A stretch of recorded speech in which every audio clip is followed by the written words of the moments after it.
TMC में सांसद शत्रुघ्न सिन्हा ने प्रधानमंत्री नरेंद्र मोदी के लगातार सबसे लंबे समय तक प्रधानमंत्री रहने पर उनकी जमकर तारीफ की है।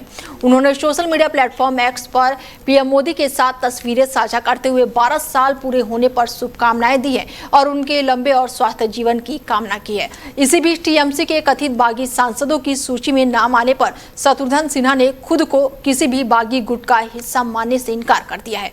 उन्होंने साफ कहा कि वो ममता बनर्जी का साथ कभी नहीं छोड़ेंगे।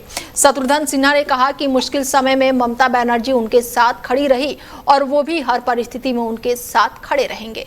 उन्होंने बताया कि ममता बनर्जी के कहने पर ही उन्होंने आसनसोल से चुनाव लड़ा था। साथ ही उन्होंने कहा कि उनके बारे में जो बातें कही जा रही हैं वो पूरी तरह से गलत है। शत्रुघ्न सिन्हा ने अपनी राजनीतिक सफर का भी जिक्र किया। उन्होंने बीजेपी से राजनीति की शुरुआत की थी और लंबे समय तक केंद्रीय मंत्री भी रहे। बाद में 2019 में कांग्रेस के टिकट पर पटना साहिब से चुनाव लड़ा लेकिन हार गए और इसके बाद से 2022 में टीएमसी में शामिल होकर आसनसोल लोकसभा उपचुनाव जीता और 2024 में भी उसी सीट से जीत दर्ज की।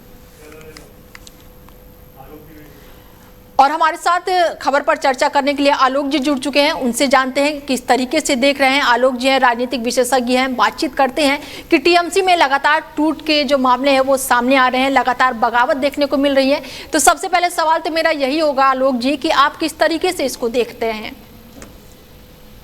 देखिए, जो खबरें आ रही है ना कि 20 सांसद जो है वो इकट्ठा हुए थे, उनकी मीटिंग हुई है भूपेंद्र यादव से, ये पूरी तरह सही बात नहीं है।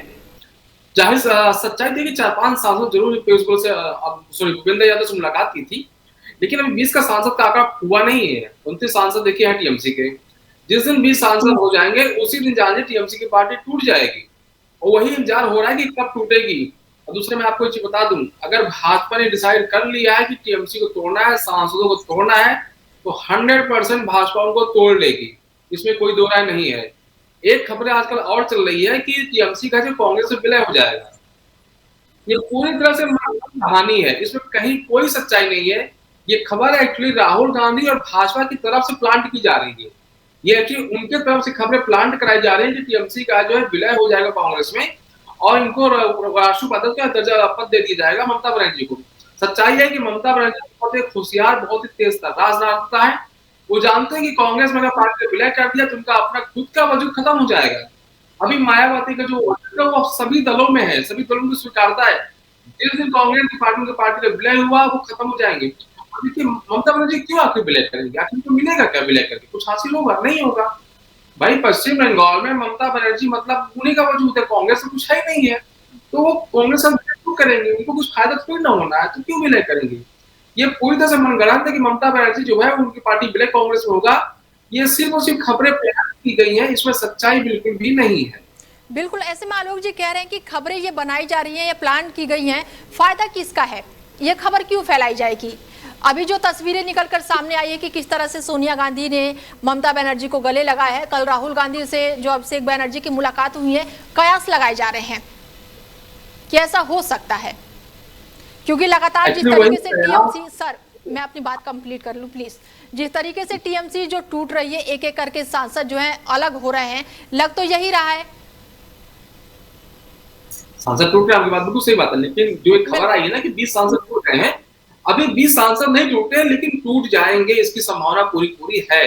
क्योंकि जो खबर आई हुई है ना 20 की 20 में, जिस दिन 20 सांसद कंफर्म हो जाएंगे उसी दिन देखिएगा ये लोग लोकसभा स्पीकर के पास जाएंगे, बोलेंगे भाई हम नया राजनीतिक दल बना रहे हैं और हमको मान्यता दी जाए, और इनको मान्यता उसके बाद मिल जाएगी। तो अभी 20 सांसद पूरे नहीं हुए हैं, लेकिन आप प्रयास जानिए और हो सकता है कि जल्दी पूरे हो जाए, लेकिन अभी ऐसा आंकड़ा नहीं है। ये छोटी खबर है, आप लोग भी सोर्स से आगे पता कर लीजिए कि अगर 20 सांसद जाकर के भूपेंद्र यादव से मिले हो, ऐसा नहीं हुआ है।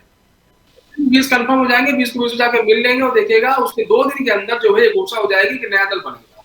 तो अभी 20 सांसद इकट्ठा नहीं हुए, लेकिन उम्मीद है इकट्ठा हो जाएगा।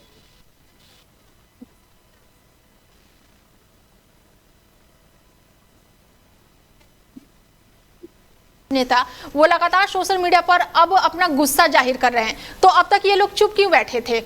ये नाराजगी तो पहले से भी जताई जा सकती थी ना। अब विधानसभा चुनाव हारने के बाद से ऐसा क्या हो गया कि सबका गुस्सा जो है वो निकलकर सोशल मीडिया पर आ रहा है?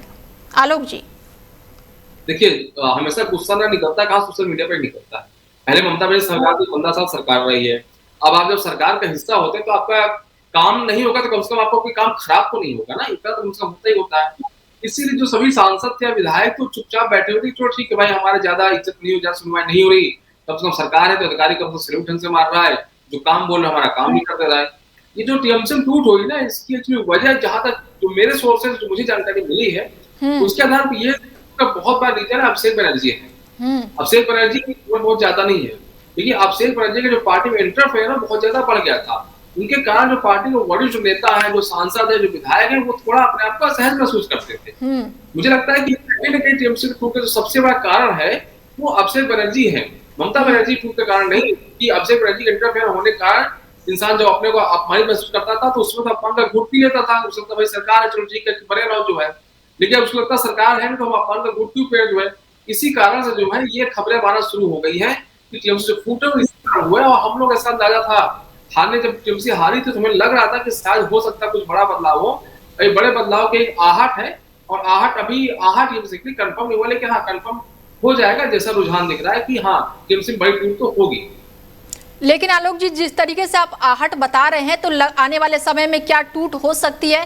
क्योंकि चलिए एमपी सांसद जो भी हैं वो गुस्सा है, सोशल मीडिया पर अपना गुस्सा जाहिर कर रहे हैं, लेकिन अभिषेक बनर्जी के साथ अभी हाल ही समय में जो हमला हुआ था, मारपीट हुई थी, चश्मा टूट गया था, वो घायल भी हुए थे, उसको किस नजरिए से देखेंगे फिर आप?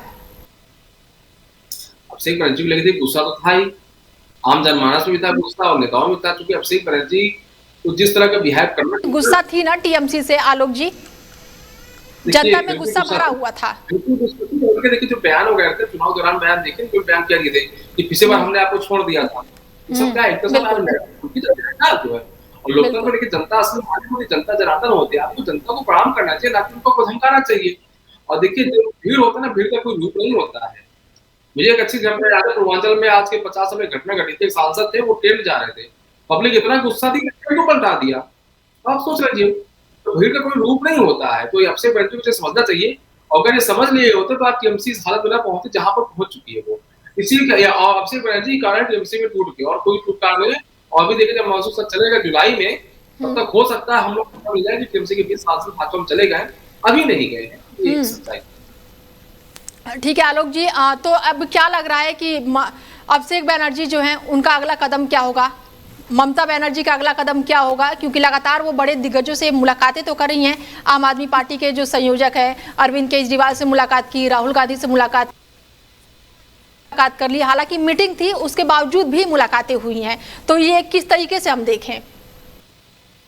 देखिए ममता बनर्जी इसलिए मुलाकात कर रहे हैं कि कहीं न कहीं अपने जो पार्टी के जो वफादार सिपाही कर सकते हैं, या जो सांसद या विधायक हैं, उन सबको मैसेज देने की कोशिश कर रहे हैं कि ठीक है हम भाजपा तो हार गए, लेकिन बाकी जगह हम इकट्ठा है पूरा। तो अगर देखा जाए तो भाजपा के जो एनडीए के जो वोट है लगभग 37% है। ममता बनर्जी अपने नेताओं को, सांसदों, विधायकों को मैसेज देना चाहते हैं कि 37% एक तरफ है, उसका 63% दूसरी तरफ है, तो हम मजबूत अभी भी है, दिखाना चाह रही है। और चूंकि कोई भी नेता नहीं चाहेगा उसकी पार्टी कोई सांसद विधायक जो टूट के किसी और तरफ चला जाए, कभी भी नहीं चाहेगा।